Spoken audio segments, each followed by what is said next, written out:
Только вернулись после очередных состязаний, а уже приступили к тренировкам. Товарищеский матч в Грозном собрал лучших хоккеистов СКФО, а именно спортсменов из Ингушетии, Осетии и Кабардино-Балкарии. Главная цель таких встреч – тренировка сыгранности и тактики, отработка определенных комбинаций, игра, которая не влияет на положение клуба в турнирной таблице. Именно поэтому для его участников результат не столь важен, как сам процесс игры. Во-первых, это коллектив.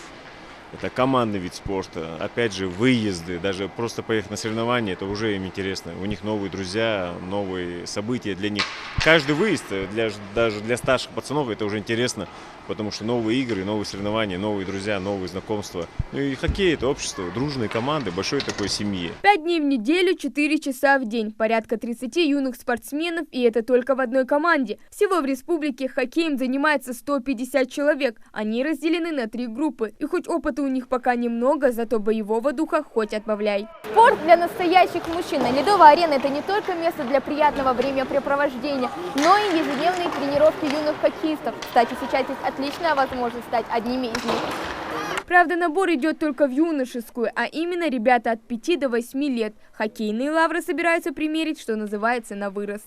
Тренировки будут проходить 5 раз в неделю, кроме субботы-воскресенья, выходные дни будут у нас. Разбьются дети на группы, соответственно, каждые года дети будут заниматься в своей группе, чтобы не было у нас разнобоя в силу и качестве детей.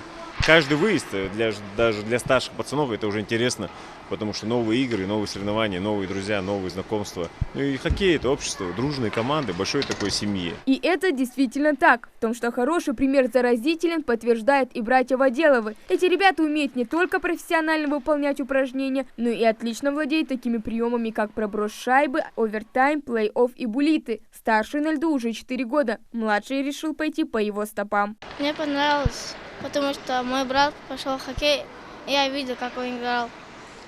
И из-за этого я пошел. Дедушка меня дал ходить в хоккей. А что самое сложное для вас? Самое сложное было, когда мы начинали играть. Мы падали и не могли нормально делать упражнения. Нас научил наш тренер Ваха Магомедович. Он меня учил 4 года, а моего брата 2. Все эти годы поддерживают ребят не только тренер, но и дедушка Ахмедхан Воделов. Мужчина очень рад, что для себя ребята выбрали именно этот вид спорта. Для любимых внуков ничего не жалеет. Все свою пенсию им отдаю. Так что чем-то надо жертвовать. Вот они стоят у меня, вот 2 внука. Раньше они у меня дзюдо занимались. Бросили дзюдо, сказали, все, хоккей только будем играть, и все, приехали. Вот. Занимаются, бегают, ездим на турниры. 1 раз поехали в Краснодар, 2 место заняли, потом поехали 4-е среди 12 команд. Я считаю, это же успех. Хоккей как профессиональный вид спорта относительно недавно начал развиваться в республике, но уже сейчас эти ребята стали поводом для гордости. Победители и призеры региональных и всероссийских соревнований. Тем не менее, тренировочный процесс – дело непростое. В один день у меня упало ухо из шлема. И как это произошло? Меня толкнули от плеча, и я потом упала на правое ухо. Было больно? Нет.